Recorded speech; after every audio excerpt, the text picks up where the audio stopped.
राजा उत्तानपाद का चरित्र। उत्तानपाद की दो पत्नियां थी, सुनीति और सुरुचि।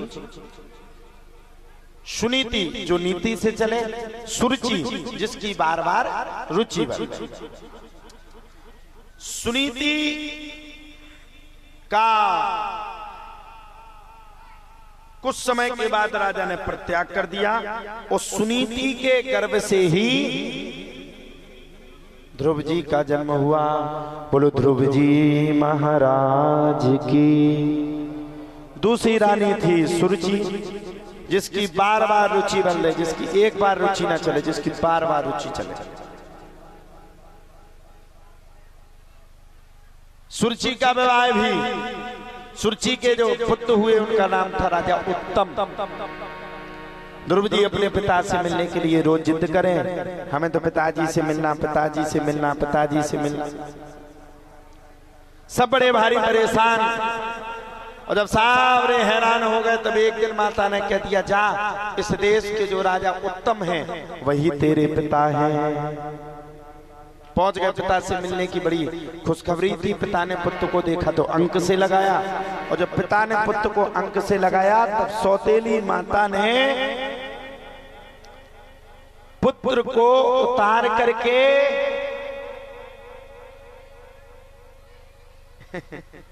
नीचे बैठा दिया।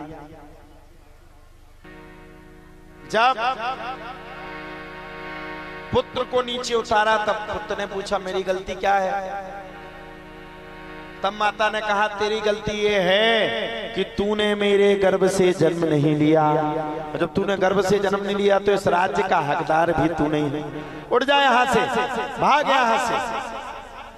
ध्रुव जी को बड़ा कष्ट हुआ, माता के पास आए, माता मेरा अपमान सौतेली माँ ने किया है। जब सौतेली माता के अपमान को सुना तो सुनीति से ध्रुव जी ने कहा, उसने कहा कि जा तपस्या कर, तपस्या करके जब भगवान तुझे वरदान देने आए तब इस राज्य सिंहासन को मांगना, तब तू इस राज्य सिंहासन का पदाधिकारी हो। मैंने आप सबसे पहले बताया कि पुत्र का जो संतान की प्रथम गुरु होती है वो उसकी माँ। ध्रुव जी की अगर माँ चाहती तो ध्रुव जी से कह भी सकती थी, कोई बात नहीं बेटा, हटा छोड़ बात, तेरी सौतेली माँ है, मत जा वन में, तपस्या मत कर। लेकिन माता ने नहीं कहा। माता ने कहा, ध्रुव जी की माता सुनीति ने कहा, जब तेरी सौतेली माता की तेरे प्रति ऐसे विचार हैं तो जा बेटा जंगल में जाकर के ऐसी तपस्या करना है, ऐसी तपस्या करना कि एक बार भगवान को आने पर भी विवश कर देना, मजबूर कर देना।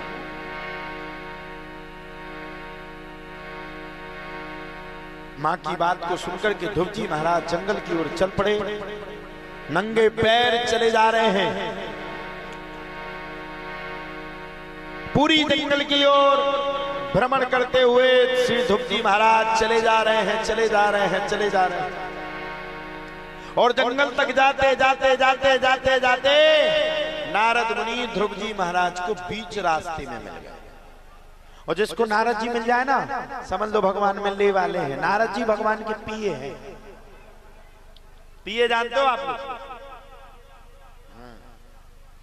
हम को पिए ही नहीं बनू अबे लोग को बना ही नहीं रहो को। हाँ माँ सब तो है, माँ सब हमारे बना नहीं रह सकते। राजेश माँ सब हमारे बिल्कुल, हमने कह दिया माँ सब बस, तो फिर घर परिवार जाए भाड़ में, पहले भी हमें देखे गुरु जी आदेश। वास्तव में हमारे तो पिए जे ही ठीक है। ताली बजाओ भैया, हमें माँ सब खिलाना। इन्हें कब बनाए ले तब पिए, अब हमारे संग चल भी तैयार नहीं है। हमने तो बहन जी ने कहा पिए तो माँ सब बहुत बड़े हैं, हम तो ये हल्की पतरी बातें कह रहे हैं उनके सामने। हमने आपने कहा एकता बहन जी ने, आप एक काम करो गुरुजी, माँ सब से ही सलाह लेकर के काम करो तो थोड़े काम अच्छे समझ जाएंगे। अब माँ सब स्कूल के हैं, प्राचार्य। अब अगर हम कहेंगे तो एक भाव आई है, उन्हें तुरंत हाउ कह देने, हाउ नहीं तो वे करते हैं हाउ। उन्हें हमारे संग चलो जाने, स्कूल को पतो नहीं लाने कैसो चल लो। समस्या जा है कि पैसा उन्हें हमसे लेने नहीं है, उल्टे देने। वो अगर हमने पैसा दे रहे तो रात भर रोने हो, सुबह फिर लौटा देने। हम विचार में थे, अभी हमने मां सबसे कहा, हमने कहा थोड़ा सा ये बीरू ये सब लोगों से आज हमने कहा था, आज हमने मीटिंग भी ली थी। आज हमने कहा था कि अब धाम के काम बढ़ रहे हैं, अब अकेले मेरे ऊपर इतना बड़ा बोझ ना छोड़ा जाए। मैं भी परेशान हो जाता हूँ। उनकी हलवा चाने, उनकी पूड़ी चाने, उनकी अठवाई चाने, उनकी पछाई का लगने। तो मैंने कहा था, तो आज सभी टीम ने हमें आश्वासन दिया है। बीरू लोगों ने भी कहा कि हम समय देंगे, और मां सब ने भी आज कहा है कि गुरुजी कथा में ज्यादा से ज्यादा जो आसपास की कथाएं होंगी हम ज्यादा से ज्यादा समय देंगे। अब ऐसा अगर समय थोड़ा थोड़ा मिल जाए ना तो ये काम बच जाएगा। बोलो राधे राधे। तो भगवान के पिए हैं कौन? नारद मुनि। नारद मुनि पहुंच गए ध्रुव जी महाराज को रिझाने के लिए, ध्रुव जी महाराज को घी चुपड़ी बातें करने के लिए। ध्रुव जी नहीं माने, बोले मैं तो भगवान को पा करके ही अब लौटूंगा। आप तो महाराज नारद जी समझ गए, हो ना हो ध्रुव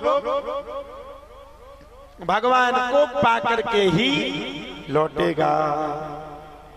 ध्रुव जी महाराज ने खूब तेजी के साथ भजन किया, पूजन किया, यतन किया, जतन किया, और भजन पूजन यतन जतन करने के बाद श्री ध्रुव जी महाराज का संपूर्ण जतन करने के तत्पश्चात ही बड़े प्रेम के साथ मात्र 6 महीने में ध्रुव जी महाराज को भगवान के दिव्य दर्शन हो गए। बोलो ध्रुव जी महाराज की। अब ज्यादा विस्तार बता नहीं पा रहे क्योंकि कथा में जल्दी कहना है, समय भी हो रहा है, तुम सब भी भाग जाओगे। ध्रुव जी महाराज के कपोल से भगवान ने, कपोल पर भगवान ने शंख छुपाया। नमः परस्मै पुरुषाय भूजे से सद्युत व्यवस्थान निरोध लीला। ध्रुव जी महाराज ने भगवान की बड़ी सुंदर स्तुति करी। स्तुति करने के बाद ध्रुव जी लौट करके आए, पिता के राज्य में राज्य का सुख किया। अंत में ध्रुव जी भगवान के परम धाम को चले गए। भगवान ने ध्रुव जी के लिए अलग से लोक बनाया जिसका नाम पड़ा ध्रुव लोक। बोलो सच्चिदानंद भगवान की।